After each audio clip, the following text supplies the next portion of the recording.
প্রিয় কাশিপ কিয়ারা তিনজন ঘুম থেকে উঠে একে অপরের দিকে তাকাতে থাকে। সবাই মিলে শব্দের উৎস খোঁজার চেষ্টা করছে। প্রিয়দর্শিনী দ্রুত মোবাইল অন করলে দেখে সকাল 7:33 বাজে ঘড়িতে। তাই বাচ্চাদের ঘুম পরিপূর্ণ হয়নি ভেবে যেই না আবার দুজনকে নিয়ে শুয়ে পড়বে এমন সময় আবারও একটা প্রচণ্ড শব্দ হয়। এবার তারা সবাই বুঝতে পারে যে শব্দটা ব্যালকনি থেকে আসছে। তাই তারা সবাই দ্রুত ব্যালকনির দিকে অগ্রসর হয়। ব্যালকনি গিয়ে যা দেখতে পায় তাতে প্রিয়দর্শিনীর চোখ ছানা বড়া হয়ে যায়। তাদের ব্যালকনির ঠিক মুখোমুখি ব্যালকনিতে বাঁধা দোলনা ছেড়ে কারিব মেঝেতে পড়ে আছে। আর দড়ির ছেঁড়া অংশ ধরে রাফি কাচুমাচু মুখ চেপে দাঁড়িয়ে আছে। ঘটনাটি এমন হাস্যকর দেখাচ্ছে যে না চাইতেও প্রিয়দর্শিনী ফিক করে খানিকটা হেসে দেয়। কাশিপের মুখেও হালকা হাসির আভাস। এদিকে কিয়ারা তো খিলখিলিয়ে হাসছে কারিবের পড়ে যাওয়া দেখে। এদিকে কারিব রাফিকে দোলনার দড়ি ঠিকমতো না বাঁধার কারণে রীতিমতো বকে যাচ্ছে। তাই সে এতক্ষণ প্রিয় ও তার বাচ্চাদের দেখতে পায়নি। হঠাৎ হাসির শব্দ শুনে এদিকে তাকালে তিনজনকেই হাসতে দেখতে পায়। তাতে কারিব খানিকটা লজ্জা বোধ করে, তাই রাফিকে আরও কয়েকটা ধমক দেয়। এদিকে রাফি বেচারা এখনও বুঝতে পারে না যে তার দোষটা কোথায়। কারিব এখন সব কিছু ভুলে ওদের তিনজনের দিকে তাকিয়ে দাঁত বের করে হাসছে। প্রিয়দর্শিনীর হঠাৎ খেয়ালে আসে এই সাত সকালে কারিব এখানে কেন, আর কী বা করছে এখানে। তাই সে না চাইতেও কারিবকে প্রশ্ন করে বসে, এ কি, আপনি এখানে কেন? আমাদের জ্বালিয়ে শান্তি হয়নি, এখন আমাদের জ্বালানোর জন্য আমার প্রতিবেশী এদেরকেও জ্বালাচ্ছেন? উত্তরে মুচকি হেসে কারিব বলে, না, তোমাদের জ্বালিয়ে শান্তি হয়নি আমার প্রিয়। তোমাদের জ্বালিয়ে ততক্ষণ পর্যন্ত আমার শান্তি হবে না যতক্ষণ না তুমি আর আমার ছেলে মেয়ে আমার বাড়িতে আসছো। তার আগে আগে আমি আর শান্তি হচ্ছি না। কারিবের কথা শুনে প্রিয়দর্শিনী অনেক রেগে যায়। তাদের ডিলটা নিয়ে অনেক দিন মিটিং হওয়ায় প্রিয় আগে থেকেই রাফিকে চিনত। তাই সে কোনো উপায় না পেয়ে রাফিকে বলে, তোমার স্যারকে নিষেধ করো রাফি, এর ফল কিন্তু মোটেই ভালো হবে না বলে দিলাম। এরকম করলে কিন্তু আমাদের এই অ্যাপার্টমেন্ট ছেড়ে চলে যেতে বাধ্য হব। শুধু শুধু নিজের বাচ্চাদের জন্য অন্য মানুষদের ডিস্টার্ব করছো কেন তোমরা? প্রিয়দর্শিনীর কথা শুনে কারিব বলে, রাফিকে কেন বলছে? আমি এখানে আছি তো, আমাকেই বলো। আর এই ফ্ল্যাটটা আমি গতকালই কিনে নিয়েছি। এমনিতেও যারা এই অ্যাপার্টমেন্টে থাকতো তারা এটা সেল করে দিতে চাচ্ছিল। আর এদিকে এই অফার পেয়ে আমার তো আরও সুবিধা হলো। এখন অন্তত দিন রাত 24 ঘন্টা তোমাদের দেখা পাবো।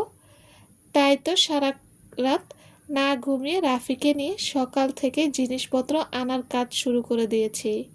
মাত্র সব কিছু এসে পৌঁছেছে, এখন আবার সব কিছু গোছাতে হবে। অনেক কাজ, আমার জন্য রাফি বেচারাও কষ্ট হচ্ছে। কথা বলা মাত্রই প্রিয় রাফি এর দিকে তাকালে দেখতে পায় রাফিও কাবিরের কথায় সায় দিতে মুখটা শুকিয়ে রেখেছে। এদিকে কারিবকে দেখতে পেয়ে কিয়ারা তো মহা খুশি। সে ব্যালকনি দিয়ে কারিবের দিকে হাত বাড়িয়ে বলে, আঙ্কেল, তুমি কি এখন থেকে এখানেই থাকবে? কারিব আরেকটু ঝুঁকে কিয়ারার দিকে তাকিয়ে বলে, হ্যাঁ প্রিন্সেস, অনেক ভালো করেছি না বলো? অনেক ভালো হয়েছে। কি মজা, এখন থেকে আমরা অনেক কথা বলতে পারবো, তোমার সাথে খেলা করতে পারবো। এমনিতেই ভাইয়া আর মাম্মা আমার সাথে খেলতে চায় না, আমি খেলতে বললে আমাকে বোকা দেয়। মেয়ের মুখে এমন কথা শুনে প্রিয় হতবাক হয়ে যায়। কিভাবে বানিয়ে বানিয়ে তাদের নামে নালিশ করছে ভাবা যায়। কারিব তখন কিয়ারাকে বলে, আমি এসে গেছি, এখন থেকে আমরা একসাথে খেলবো, কেমন? আমি, তুমি আর ভাইয়া একসাথে খেলবো। এ কথা শুনে তো কিয়ারা খুশিতে হাততালি দিতে থাকে। সেদিকে কান না দিয়ে প্রিয় কাশিফ আর কিয়ারাকে উদ্দেশ্য করে বলে, ব্রেকফাস্টের সময় হয়ে গেছে, তোমরা তাড়াতাড়ি ফ্রেশ হতে চলে আসো। ফ্রেশ হয়ে ব্রেকফাস্ট করতে হবে, তাড়াতাড়ি চলো সবাই। এ কথা বলে প্রিয় সবাইকে নিয়ে চলে যেতে নিলেই কারিবের ডাক শুনে তেপে দাঁড়ায়।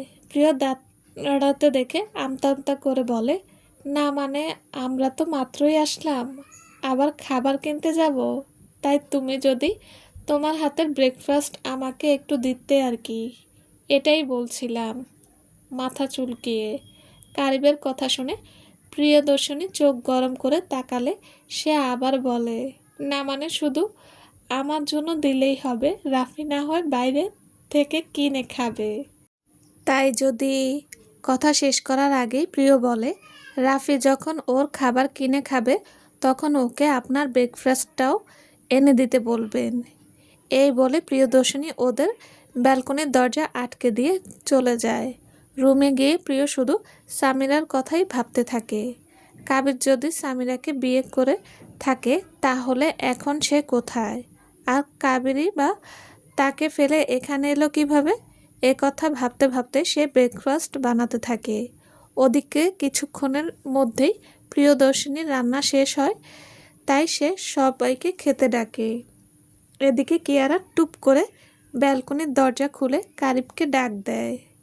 কিয়ারার ডাক শুনে কারিব ব্যালকনিতে আসে। কারিব আসতেই কিয়ারা অসহায় মুখ করে কারিবকে বলে, আঙ্কেল, তোমার কি খিদে পেয়েছে? কারিব ও পেটে হাত দিয়ে হ্যাঁ বোঝায়।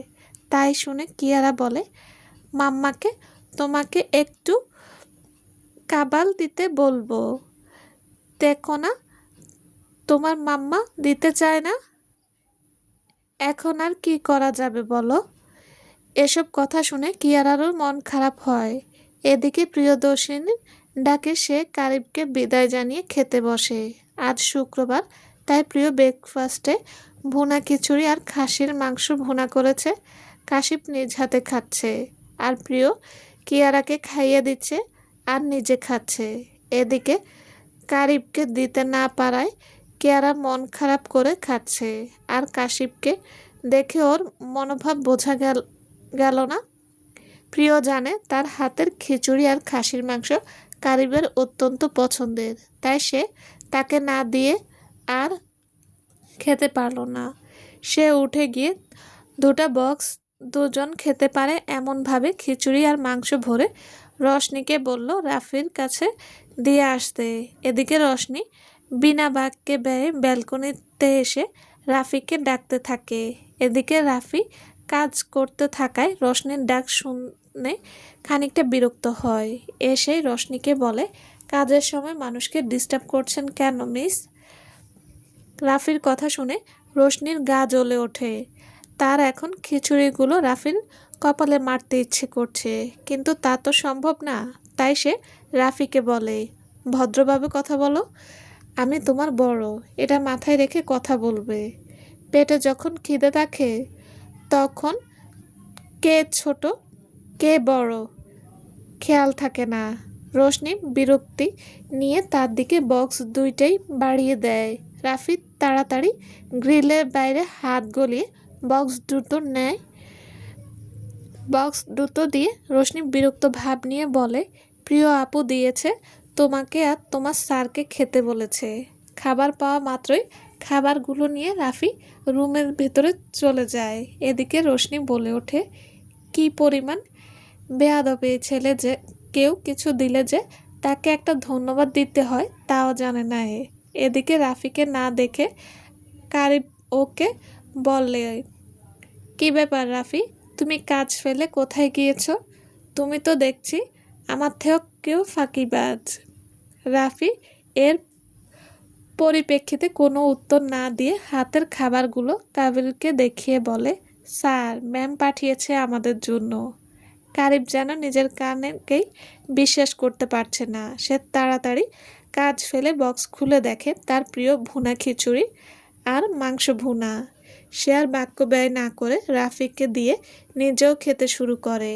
এতদিন পর প্রিয়র হাতের রান্না খেয়ে তার কান্না চলে আসে। এদিকে রাফিও রান্নার খুব প্রশংসা করে। দুজন মিলে সব খাবার সাবার করে ফেলে। কারিব মনে মনে বলে, আমি জানতাম আমাকে না দিয়ে তুমি কিছুতেই খেতে পারবে না প্রিয়। এই চ্যালেঞ্জটাই কিন্তু আমি জিতে গেলাম। এভাবেই একদিন তোমাদের আবার আমার কাছে ফিরিয়ে নিয়ে আসব। এদিকে বিকেলবেলা প্রিয়রা তৈরি হয়েছে একটা শিশু পার্কে যাওয়ার জন্য।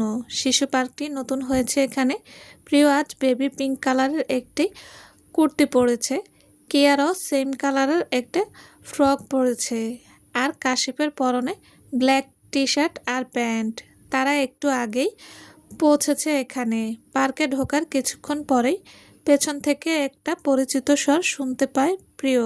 পেছন ফিরে দেখতে প্রায় কৃষাব আর নাবিলা দাঁড়িয়ে আছে, আর তাদের দুজনের হাত ধরে আছে বছর তিনেকের একটা বাচ্চা মেয়ে।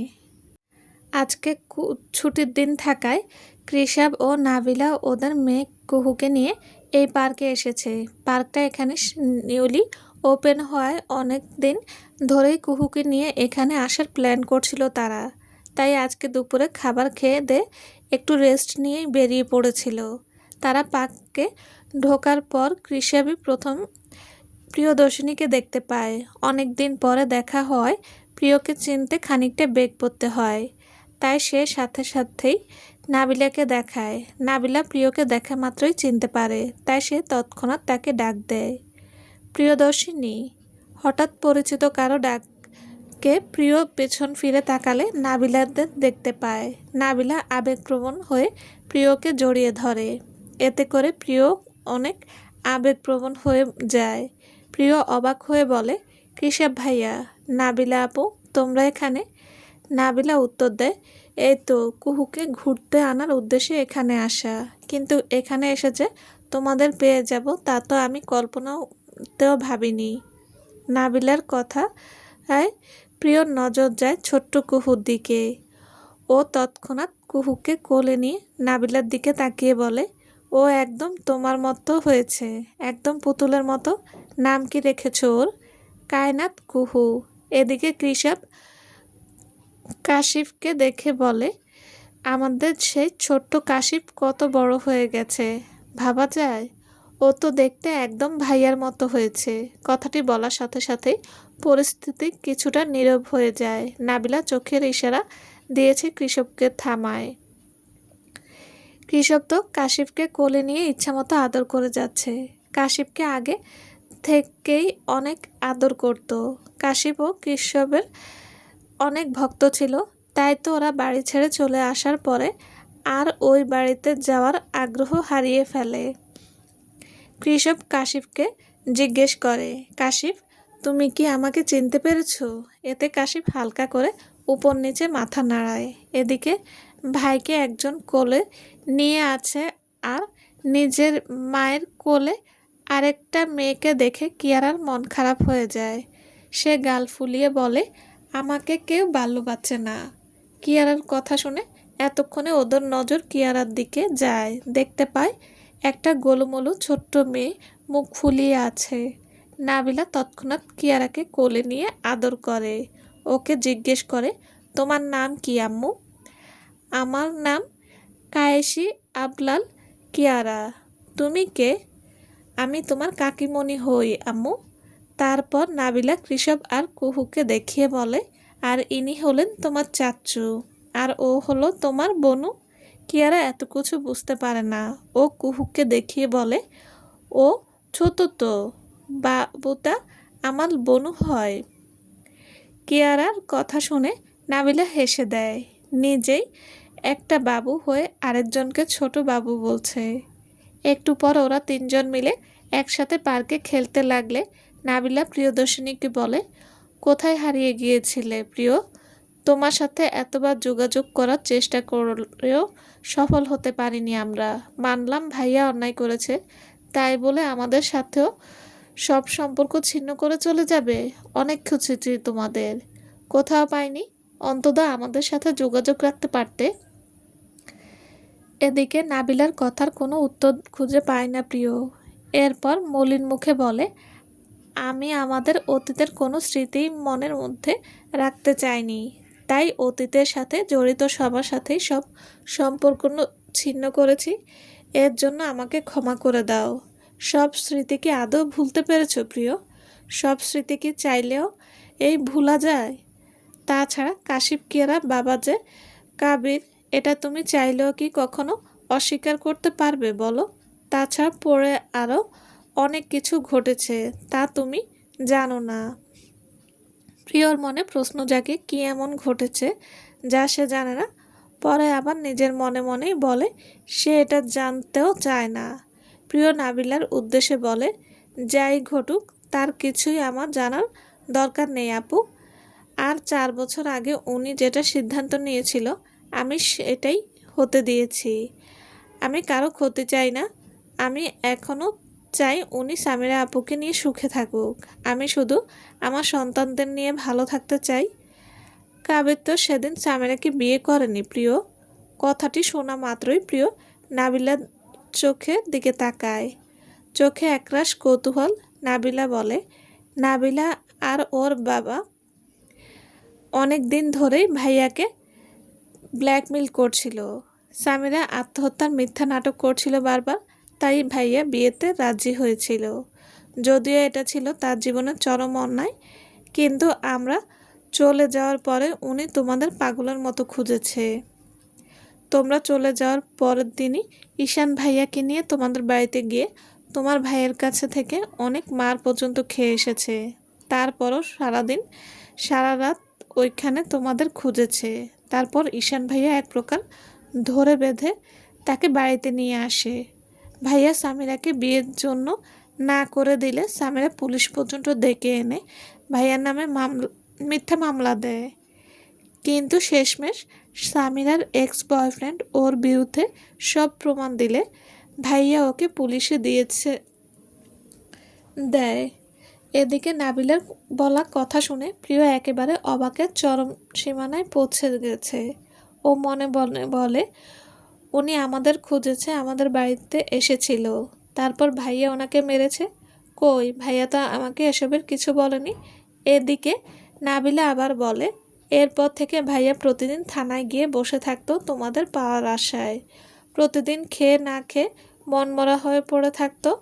তোমাদের সাথে অন্যায় করা আমরা ভাইয়াকে সাপোর্ট করিনি। এখনও কৃষবের সাথে বেশি কথা হয় না ভাইয়ার। শুধু কুহু হওয়ার পর কয়েকবার দেখে গেছে ওকে। সারাদিন একা একা মনমরা হয়ে থাকে। তোমরা যাওয়ার পর থেকে ভাইয়াকে আমরা ভালোভাবে হাসতে দেখিনি প্রিয়। বলার ইচ্ছা ছিল না, তাও তোমাকে সব বলে দিলাম প্রিয়। নাবিলার কথা শুনে প্রিয়র খুবই খারাপ লাগছে। এতটাই কষ্ট হচ্ছে যে সে বলে বোঝাতে পারবে না। একদিকে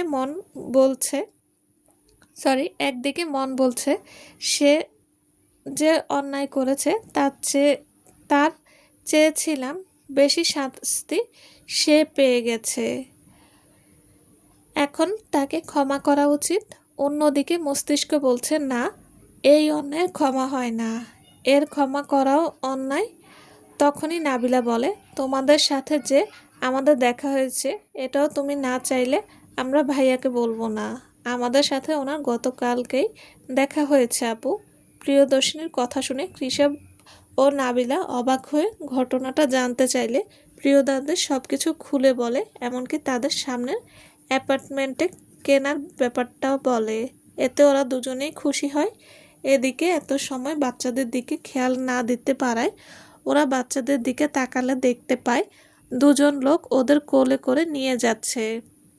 এটা দেখে প্রিয়, নাবিলা, কৃষক তিনজনেই ওদের পেছনে দৌড়ে চিৎকার করে কিডন্যাপার কিডন্যাপার বলে ডাকতে থাকলে আশেপাশের লোক গিয়ে ওদের থামায়। সবাই জড়ো হয়ে কিডন্যাপার দুটোকে গণধোলাই দিতেই যাবে, এমন সময় ওরা দেখতে পায় এরা আর কেউ নয়, কারিব আর রাফি।